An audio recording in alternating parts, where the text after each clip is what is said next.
Israel terus melancarkan serangan udara di Lebanon Selatan pada hari Jumat 23 Agustus 2024. Menewaskan sedikitnya 6 pejuang dan 1 anak-anak menurut sumber keamanan Reuters melaporkan. Sumber AFP menunjukkan asap mengepul di berbagai tempat yang berbeda di Lebanon.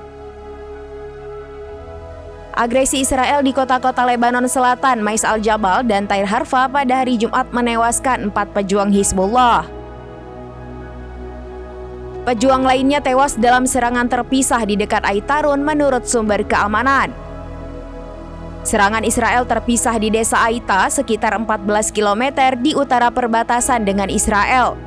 Menewaskan seorang pejuang Hizbullah dan seorang anak, sumber keamanan mengatakan kepada Reuters. Hizbullah mengidentifikasi pejuang yang tewas di Aita sebagai Muhammad Najem.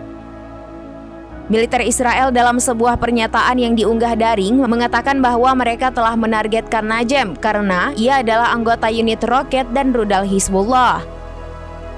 Dikatakan bahwa mereka telah menargetkan 2 pejuang Hizbullah lainnya di wilayah selatan.